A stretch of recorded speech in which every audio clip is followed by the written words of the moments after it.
All right, so the big news about the Fury Wilder 3 fight possibly being pushed back to February of next year. No, let's back up. Okay. We are still hopeful. Okay. And we'll be able to do the fight in Nevada for limited spectators on December 19th.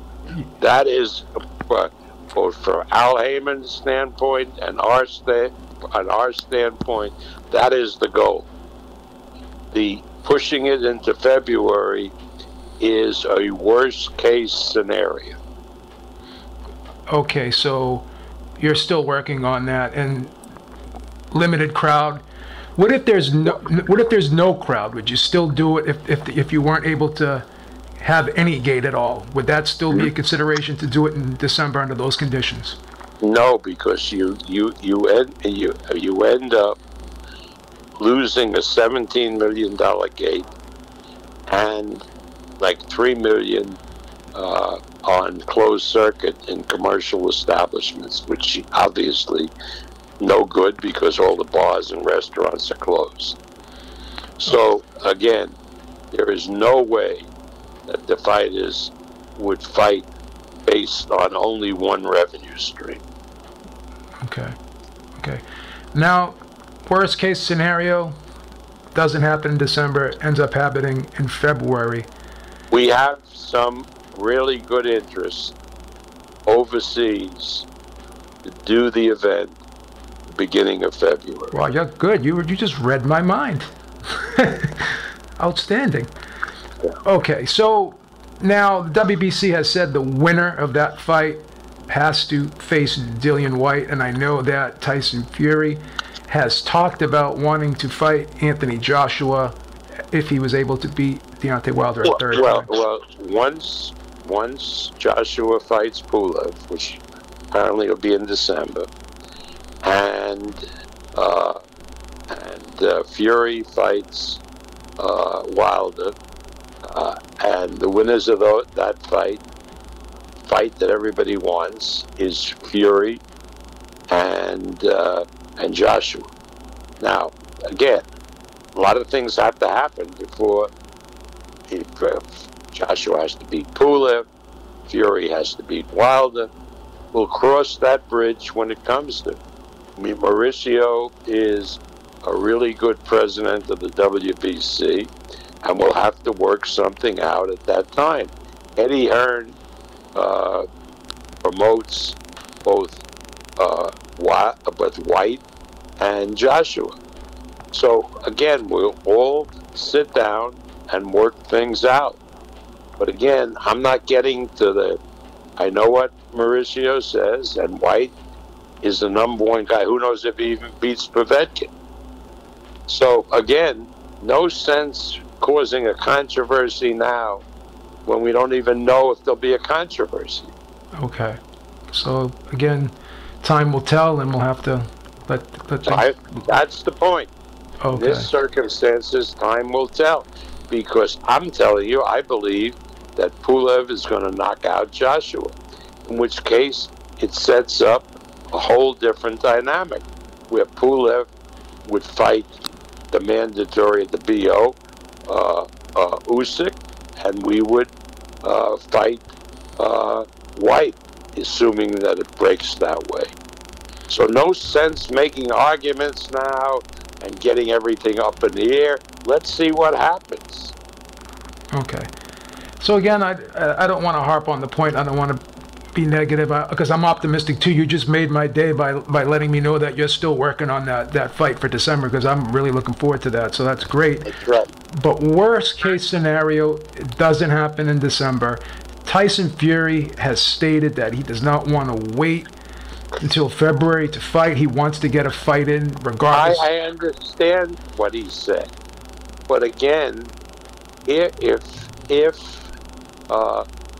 we're unsuccessful in December, then we'll put it to both camps about doing in February. And and the deal that we're working on in February, if we have to go in that direction, will make up for the loss of the gate. Okay. Okay. So let me ask you this, and I don't know if you're able to answer this question, but I'm going to give it a shot. In the rematch clause, was there a time frame stipulated in the contract? I don't want to go there. Okay. Okay. That's why I prefaced it with that. Okay. Because my position is, from an ethical standpoint, is that Wilder gave Fury the opportunity in the first fight. He didn't have to. And then he kept the title because it was a draw, as unfair as that might have been. And then we made a 2-fight deal. And whatever the legalities are, Fury and ourselves realize we have a debt to Wilder and the PBC. And we're going to do everything possible to honor that debt. Okay, so fair enough. I think that's a good answer. Now let's switch gears and let's talk about Teofimo Lopez versus Vasila Manchenko. That fight is done now. It's going to happen. Were you concerned at any point that that fight was in jeopardy if Lomachenko did not make those concessions with his purse in order to give Teofimo what he wanted? Were you prepared? No. Okay, go ahead. No. Lomachenko didn't make concessions to give Teofimo what he wanted. Both fighters had to make concessions because on our projections, the gate was going to do between $2.5 and $3 million, and we would do it on pay-per-view, and we would have the closed circuit, and then when we hit the pandemic with no spectators and no closed circuit because you can't go to bars and restaurants because they don't exist, and ESPN stepped up to the plate and said, hey, it's a big fight. Let's do it on a linear platform so that everybody can watch this fight who wants to watch this fight without spending a penny. So I told the fighters, this is great for you because you're going to get a huge audience, and it is what it is. And they both modified their demands so that we could get this fight on. Okay, because the way it's being reported is that Lomachenko gave up less money in order to give Teofimo more money, and you're saying that that's not the case. And no, because we negotiated with both of them. Okay. And Teofimo, we reached a number which was less than he was hoping for. And Lomachenko is getting less than he was hoping for. And so now they came to numbers where we can do the fight, and with ESPN showing it on a linear platform. So it's a win-win for everybody. Are the fighters getting what they hope to get? No, neither guy. But these are really, really difficult circumstances. Numbers are numbers, and we can only deal with the numbers that we have. So ESPN really stepped up and did what they had to do to make sure this fight happened. In other words, is that ESPN made the fight happen? Okay. Because without ESPN and the arrangements we made with ESPN, there is no way that this fight could have happened economically. No way. Okay. And under the circumstances, both guys seem to be getting pretty decent purses, regardless of what's going on. 100%. Yeah. I mean, they're really getting really good purses, highest purses that either of them have ever gotten. Yes. Right? But not what they were hoping to get. Yes. Not what I was hoping to get. We worked the top rank for 3 years to build the fight to this point, hopefully to make some decent money, pay-per-view and so forth, and it was not to be. So now, hey, We're getting it on.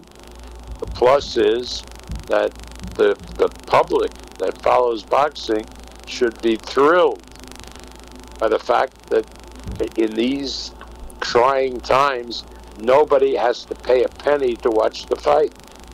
Yeah, that's awesome. And also, too, I mean, if the fight is a barn burner, then you can always have a rematch, and that could be on pay-per-view. Well, you must have been listening to the pitches I made to both camps. Oh, wow. That's the pitch I made. Wow. If this is a really good fight, and now we're in the next year, of course we would do it a rematch on pay-per-view, and they'll make the money they're dreaming of. Now, I don't know if you can answer this question, but as always, I'm going to give it a shot. Is there a rematch clause for both fighters? No. Okay. No, because again, we can't. Who knows what happens if the virus is still with us and we're still in this next year? I mean, again, we can't. Unlike the fucking president, who says it's going to disappear and so forth. I mean, we don't know. Nobody really knows. So, again, one step at a time. So it makes sense, obviously, with any fight right now to not have a rematch clause because you really can't guarantee it because of the pandemic. So. And who knows what kind of fight it is. I mean, if it's a one-sided fight, then who wants to be, right. I gotcha. Now, Terrence Crawford, I know you guys have been talking about trying to get Pacquiao in the ring. Kell Brook also as well, if Pacquiao will not step up to the plate. Has there been any dialogue? No. No, okay. Go ahead, correct me. Pacquiao will step up to the plate. Okay. But because of the circumstances, the only way we can do that fight is getting a big site fee outside the country, which we're working on. Will we be able to get it? I don't know. We're trying, and if we can't get it, we can't get Pacquiao in the ring because Pacquiao is 41 years of age, and he has to get what he has to get, which is not unreasonable. Sure. And in which case, we would go with Crawford with another major opponent and get it done with that. Now, whether it's with Kell Brook, I know the Thurman people were talking to us. Wow. We're going to get Terrence Crawford will fight in November. Period. End of story. Okay. Who he fights will depend on the circumstances, but he will fight in November. Would it be fair to say that Pacquiao is the priority in trying to negotiate with him, hopefully get that fight above all else, or? But that is based on getting a large site fee out of the country. Okay. And I don't know, again, because even outside the country this year, they're dealing with the COVID. Okay.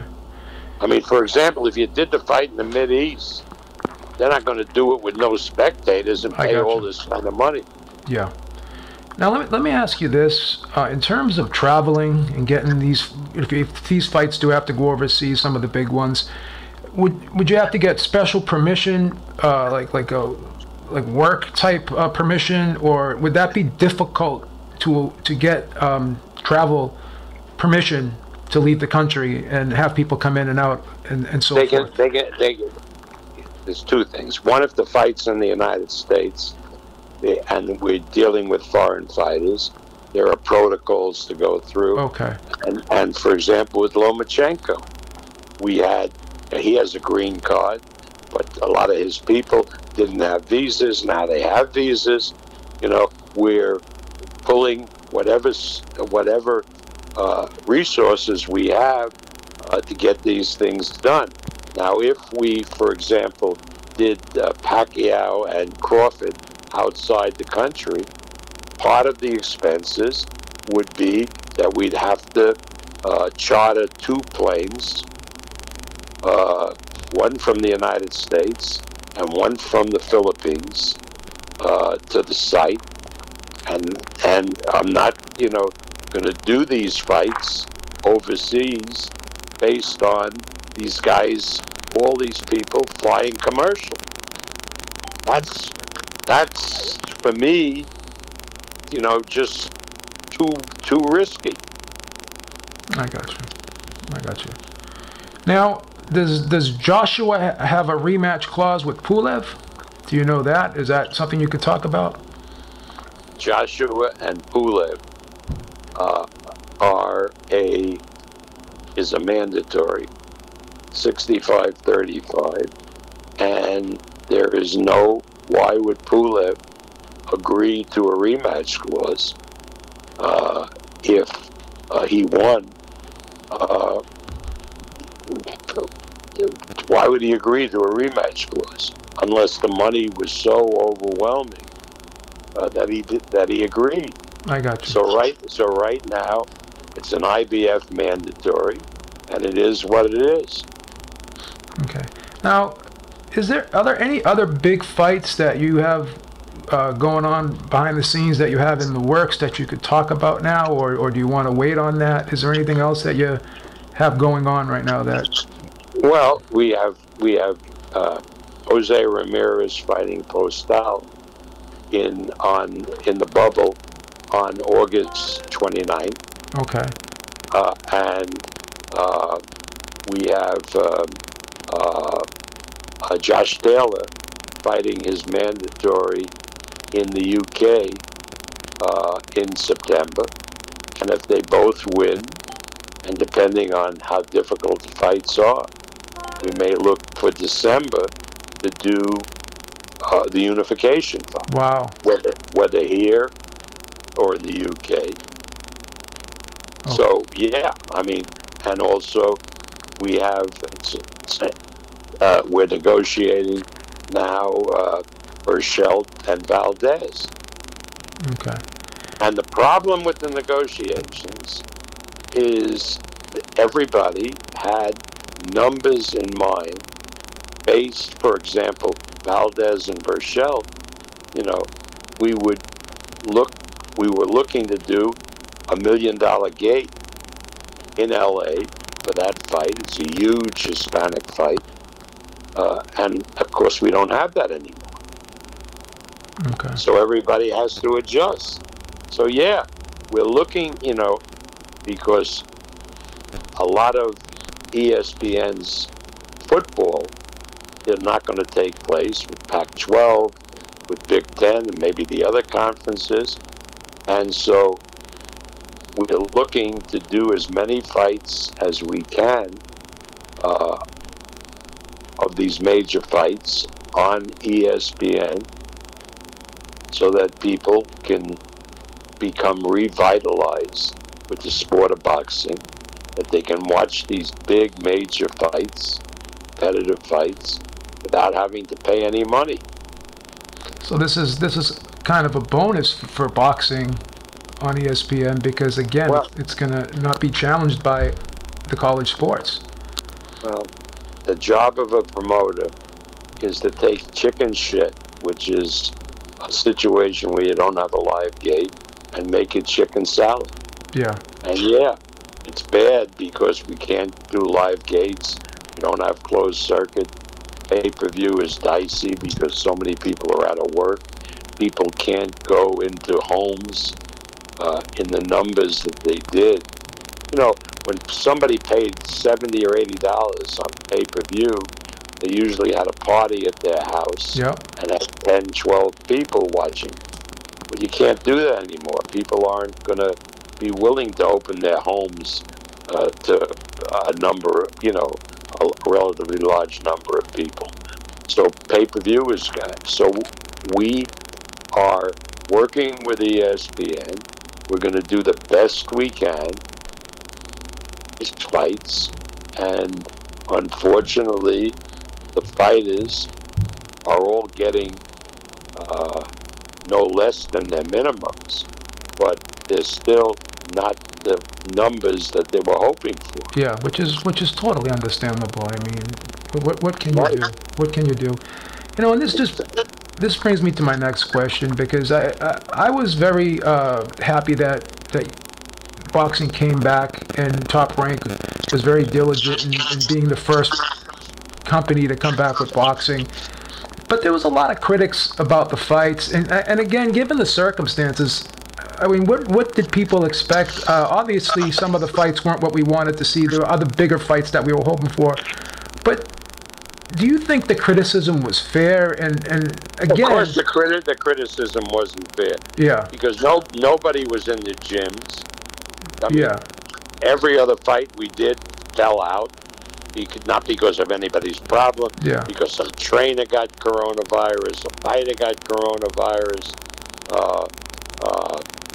Fighters said that they were okay on short notice to fight, and they went into the gyms and they got hurt. Yeah. Because they tried to accelerate their training. Yeah. And so, I mean, like the Joe Smith Alvarez fight. You know, we tried to do that 2 months ago, and we were unable to because Alvarez rushed into training, hurt himself. But now we'll be able to we're doing that fight in August. Yeah. So again, we're doing the best we can. We're not miracle people. We're facing this coronavirus that we've never seen before, and we're doing the best we can. And then the people, these people, I don't know what they're reading. I mean, we were averaging high threes and mid fours for these fights, and the ratings are terrible. Well, the ratings aren't terrible. No, those respectable numbers. Those respectable numbers. Yeah, because the fights were all during the week, in the summer. Yes. And the entertainment people, you know, the networks, look what they do. They don't do original programming in the summer. They do reruns. Why do they do a rerun? Because people are outside. They're doing barbecues. Yes. Even now. You're right. So again, those. I mean, look at every show that we did on ESPN was by far the highest rated show on ESPN for the day. It was. By far. It doubled Major League Soccer. It doubled Premier League Soccer live sports. It was the highest rated show by far on ESPN every single Tuesday and Thursday that we did the event. Were these numbers what we would have hoped for on a Saturday or in the fall? Absolutely not. Yeah. But it is what it is. I mean, like Al did the fight on Fox, and they come up with numbers, but we have the numbers. That fight on a Saturday night did 880,000 viewers. That's what it did. None of this million, 880,000. Now, well, they said, well, that's a big number compared to the numbers we were doing. Yeah, but it was a Saturday. It was also on over-the-air network. Yeah. And it was the lowest rated event on any network in live sports during that period. So again, it is what it is. It wasn't the greatest event. They didn't have big names. And so Fox was happy what it did.